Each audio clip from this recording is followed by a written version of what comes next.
Good evening, everybody, and welcome to tonight's show. Do you know what? Before we get started, does anybody notice just how windy it is around here? Oh my god, it's a dragon. And I'm getting bigger. What is this? Some Gulliver's Travels fantasy? Ha ha ha. As the dragon took away the talk show host, he messed around in the studio first for effect. In a faraway land, not that land, that land. There was an evil crow, would you believe it? And this crow was as big as a castle, which made him pretty formidable. As the crow wandered around the grounds of the castle, he went looking for a king, and then he spotted him. Ha ha ha.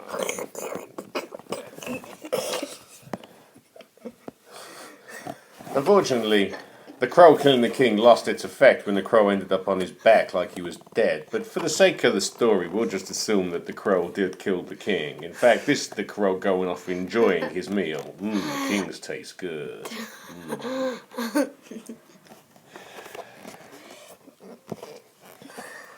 Now, in our story, there's a young knight. And this young knight obviously was an orphan. That means he didn't have a mummy and a daddy.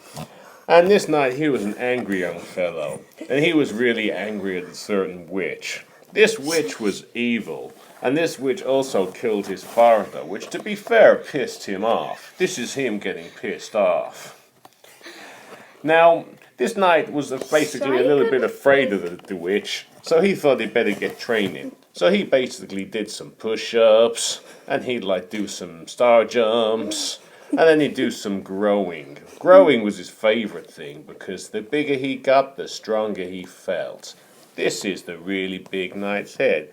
Hey, evil witch, I'm gonna find you, and I'm gonna get you.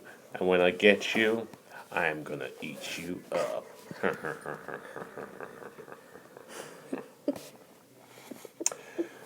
Back at the kingdom,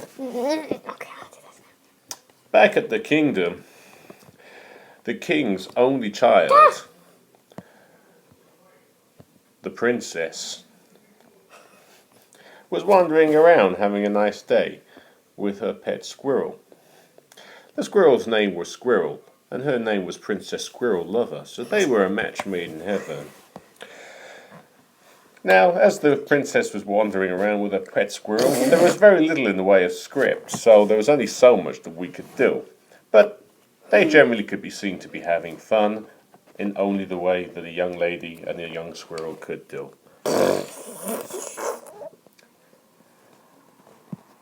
I'm really not too keen on you at the moment. You have some heavy flatulence and it's ruining my hair. Back at the wood, the prince, the knight even, was still training. He was a bit addicted and a bit OCD about it, but he was getting really big, and this made him feel good about himself. At which point the knight, he turned around to the camera for a monologue, and he said, I am done with the training. I am going to find myself an army to join, because if I join an army, I'm going to have a lot more chance of beating the witch. Plus, I'll have some drinking buddies.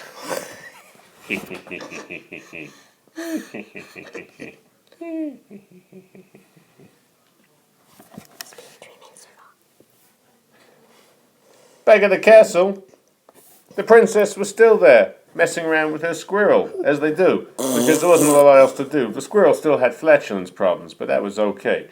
The knight wandered up to her and he said, Hey, you look real nice. I like your squirrel, but I like you better. What's up? I'm looking for an army, and would you like to see my muscles? No, you're a disgrace. Get out. Get out of my kingdom. Well, looks like you disappeared, young princess, so I'll disappear out of your kingdom as well. In fact, I'm going to go find myself an army. We've lost people. We've lost it. The next thing you know, swoosh, a flapping is in the air. Oh, no. It was the fairy godmother. Oh, fairy godmother, I didn't think we were going to see you this episode, as you said that you wouldn't be around. Yay! That's it, you fly off.